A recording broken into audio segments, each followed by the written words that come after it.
ಪಶ್ಚಿಮ ಬಂಗಾಳದಲ್ಲಿ BJP versus TMC ಹೋರಾಟ ತಾರಕಕ್ಕೇರ್ತಾ ಇದೆ. ಈಗಾಗಲೇ ಎಸ್ಐಆರ್ ವಿರುದ್ಧ ಮಮತಾ ಬ್ಯಾನರ್ಜಿ ಅವರು ಸಿಡಿದೆದ್ದಿದ್ದಾರೆ. ಚುನಾವಣಾ ಆಯೋಗದ ಕೇಂದ್ರ ಕಚೇರಿ ಮುಂದೆ ನಾನಿರ್ತೀನಿ ಅಂತ ಮಮತಾ ಬ್ಯಾನರ್ಜಿ ಈಗಾಗಲೇ ಗುಡುಗಿಯೂ ಆಗಿದೆ. ಎಸ್ಐಆರ್ಗೆ ಬಳಕೆ ಆಗ್ತಿರುವ ಅಪ್ಲಿಕೇಶನ್ ಅನ್ನ ಬಿಜೆಪಿ ಐಟಿ ಸೆಲ್ ಮಾಡಿದ್ದು ಅನ್ನುವ ಗಂಭೀರ ಆರೋಪವನ್ನ ಟಿಎಂಸಿ ಮಾಡಿದ್ದು ಈಗಾಗಲೇ ಸುಪ್ರೀಂ ಕೋರ್ಟ್ ಮೊರೆ ಹೋಗಿದೆ. ಈ ನಡುವೆ ಈ ವಾರ ರಾಜಕೀಯ ಸಲಹಾ ಸಂಸ್ಥೆ ಐಪ್ಯಾಕ್ ಹಾಗೆಯೇ ಟಿಎಂಸಿ ಐಟಿ ಸೆಲ್ ಮುಖ್ಯಸ್ಥ ಪ್ರತೀಕ್ ಜೈನ್ ಮನೆ ಮೇಲೆ ಜಾರಿ ನಿರ್ದೇಶನಾಲಯದ ಅಧಿಕಾರಿಗಳು ದಾಳಿಯನ್ನ ಮಾಡಿದ್ದಾರೆ. 4 ವರ್ಷ ಹಿಂದಿನ ಅಕ್ರಮ ಹಣ ವರ್ಗಾವಣೆ ಆರೋಪದ ಮೇಲೆ ಈ ದಾಳಿಯನ್ನು ನಡೆಸಲಾಗಿದೆಯಂತೆ.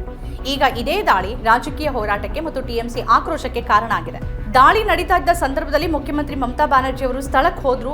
ಅಲ್ಲಿ ಕೆಲವು ಫೈಲ್ಗಳನ್ನ, ತಮ್ಮ ಪಕ್ಷಕ್ಕೆ ಸಂಬಂಧಪಟ್ಟಂತ ಫೈಲ್ಗಳನ್ನ ಮತ್ತು ದಾಖಲೆಗಳನ್ನ ತಗೊಂಡು ಬಂದ್ರು. ಅಲ್ಲಿ ಪ್ರತಿಕ್ರಿಯೆಯನ್ನು ಕೊಟ್ಟರು. ಈ ಸಂದರ್ಭದಲ್ಲಿ ಮಾತನಾಡಿರುವ ಅವರು ಈ ದಾಳಿ ರಾಜಕೀಯ ಪ್ರೇರಿತ ಅಂತ ಹೇಳಿದ್ದು ನೇರವಾಗಿ ಅಮಿತ್ ಶಾ ಅವರನ್ನ ಗುರಿ ಮಾಡಿದ್ದಾರೆ. ಅತ್ಯಂತ ಕೆಟ್ಟ ಗೃಹ ಮಂತ್ರಿ ಅಂತ ಅವರು ಪ್ರತಿಕ್ರಿಯೆ ಕೊಟ್ಟಿದ್ದಾರೆ.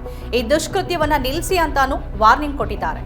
ಮುಂದಿನ ವಿಧಾನಸಭೆ ಚುನಾವಣೆಗೆ ತಮ್ಮ ಪಕ್ಷದಿಂದ ಸ್ಪರ್ಧೆ ಮಾಡುವ ಅಭ್ಯರ್ಥಿಗಳ ಪಟ್ಟಿ, ಅವರ ಕಾರ್ಯತಂತ್ರ, ಈ ರೀತಿಯ ಮಹತ್ವದ ಕಡತಗಳು, ದಾಖಲೆಗಳು ಅಲ್ಲಿತ್ತು. ಅದನ್ನ ತೆಗೆದುಕೊಳ್ಳುವ ದೃಷ್ಟಿಯಿಂದಾನೇ ಈ ದಾಳಿಯನ್ನ ನಡೆಸಲಾಗಿದೆ ಅನ್ನೋದು ಮಮತಾ ಬ್ಯಾನರ್ಜಿ ಅವರ ಆರೋಪ. ನಿನ್ನೆ ಬೆಳಗ್ಗೆ ಯಾವ ಸೂಚನೆಯೂ ಇಲ್ಲದೆ ಟಿಎಂಸಿ ಸಂಸದರು ದೆಹಲಿಯ ಅಮಿತ್ ಶಾ ಕಚೇರಿಯ ಹೊರಗೆ ದಿಢೀರ್ ಪ್ರತಿಭಟನೆಯನ್ನು ಮಾಡಿದ್ರು. ಪೊಲೀಸರು ಅವರನ್ನ ವಶಕ್ಕೆ ಪಡ್ಕೊಂಡ್ರು. ಮೊಯಿತ್ರಾ, ಡೆರೆಕ್ ಓಬ್ರಿಯನ್ ಎಲ್ಲರೂ ಇದ್ರು. ಇನ್ನು ಮುಖ್ಯ ಚುನಾವಣಾ ಆಯುಕ್ತ ಜ್ಞಾನೇಶ್ ಕುಮಾರ್ ಕಚೇರಿ ಮುಂದೆಯೂ ಕೂಡ ಪ್ರತಿಭಟನೆಯನ್ನು ನಡೆಸೋಕೆ ಟಿಎಂಸಿ ಸಜ್ಜಾಗಿದೆ ಎನ್ನುವ ಮಾಹಿತಿಗಳು ಸಿಗ್ತಾ ಇದೆ. ಬಿಜೆಪಿ ಅಧಿಕಾರಕ್ಕೆ ಬಂದ ಕಳೆದ 11 ವರ್ಷಗಳಲ್ಲಿ ಅದು ನಡೆಸಿರುವಂತಹ ರಾಜಕೀಯ ಇತಿಹಾಸವನ್ನು ನಾವು ಗಮನಿಸಿದ್ರೆ ಚುನಾವಣೆ ಸಂದರ್ಭದಲ್ಲಿ ಮತ್ತು ತಮ್ಮ ಪಕ್ಷದ ವಿರೋಧಿಗಳ ನಾಯಕರ ಮನೆ ಮೇಲೆ, ಕಚೇರಿಗಳ ಮೇಲೆ ದಾಳಿಯನ್ನು ನಡೆಸೋದು, ಅದಕ್ಕಾಗಿ ಇಡಿ, ಐಟಿ ಮತ್ತು ಸಿಬಿಐಯನ್ನ ಬಳಸ್ಕೊಳ್ಳೋದು ನಡೆದೇ ಬಂದಿದೆ. ಹಿಂದಿನ ಕಾಂಗ್ರೆಸ್ ಸರ್ಕಾರದಲ್ಲಿ ಇದಿರಲಿಲ್ಲ ಅಂತಲ್ಲ, ಆಗ್ಲೂ ಇತ್ತು. ಈ ಸಂಸ್ಥೆಗಳನ್ನು ರಾಜಕೀಯಕ್ಕಾಗಿ ಬಳಸ್ಕೊಂಡಿದ್ರು. ಆದರೆ ಬಿಜೆಪಿ ಕಳೆದ 11 ವರ್ಷಗಳಲ್ಲಿ ಅಧಿಕಾರಕ್ಕೆ ಬಂದ ನಂತರದಲ್ಲಿ ಆ ಪ್ರಮಾಣ ಬಹಳಷ್ಟು ಹೆಚ್ಚಿದೆ ಮತ್ತು ಒಂದೇ ಕಡೆಗೆ ಸಾಗ್ತಾ ಇದೆ. ವಿಪಕ್ಷ ನಾಯಕರನ್ನ ಗುರಿಯಾಗಿಸಿ ಇಡಿ ಮತ್ತು ಸಿಬಿಐ ದಾಳಿಗಳು ನಡೀತಾ ಇದೆ. ಕಳೆದ ಚುನಾವಣೆ ಹೊತ್ತಿನಲ್ಲಿ ಆಮ್ ಆದ್ಮಿ ಪಕ್ಷದ ಅರವಿಂದ್ ಕೇಜ್ರಿವಾಲ್ ಇರ್ಬೋದು ಅಥವಾ ಜಾರ್ಖಂಡ್ ಮುಕ್ತಿ ಮೋರ್ಚಾದ ಹೇಮಂತ್ ಸೋರೆನ್ ಇರ್ಬೋದು, ಅವ್ರ ಮೇಲೂ ಕೂಡ ಇದೇ ರೀತಿಯ ಆರೋಪಗಳನ್ನು ಮಾಡಿ ಅವರನ್ನ ಜೈಲಿಗಟ್ಟಲಾಗಿತ್ತು. ಈಗ ಬಂಗಾಳ ಚುನಾವಣೆ ಹೊತ್ತಲ್ಲಿ ಈ ದಾಳಿಯನ್ನ ನಡೆಸಿರೋದು ದಾಳಿಯ ಸಮಯವನ್ನ ಪ್ರಶ್ನೆ ಮಾಡುವಂತೆ ಮಾಡಿದೆ.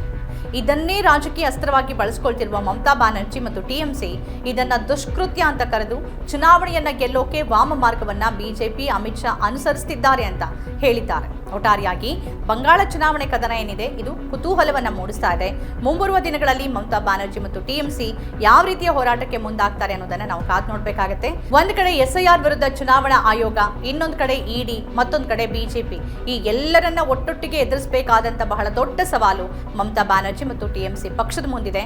ಕಳೆದ ವಿಧಾನಸಭೆ ಚುನಾವಣೆಯಲ್ಲಿ ಕೋವಿಡ್ ಇತ್ತು. ಈ ಸಂದರ್ಭದಲ್ಲಿ ಕೋವಿಡ್ ನಿಯಮಗಳನ್ನು ಪಾಲನೆ ಮಾಡದೆ ಖುದ್ದು ಪ್ರಧಾನಿ ನರೇಂದ್ರ ಮೋದಿ ಅವರೇ ಹಲವಾರು ರ್ಯಾಲಿಗಳನ್ನ ಬಂಗಾಳದಲ್ಲಿ ಮಾಡಿದ್ರು. ಅಷ್ಟು ಮಾತ್ರ ಅಲ್ಲ, ಮಮತಾ ವಿರುದ್ಧ ಅವಹೇಳನಕಾರಿಯಾಗೂ ಮಾತಾಡಿದ್ರು. ಅದಕ್ಕಾಗಿ ಬಂಗಾಳದ ಜನ ಅವರನ್ನ ಮನೆ ಕಳಿಸಿದ್ರು.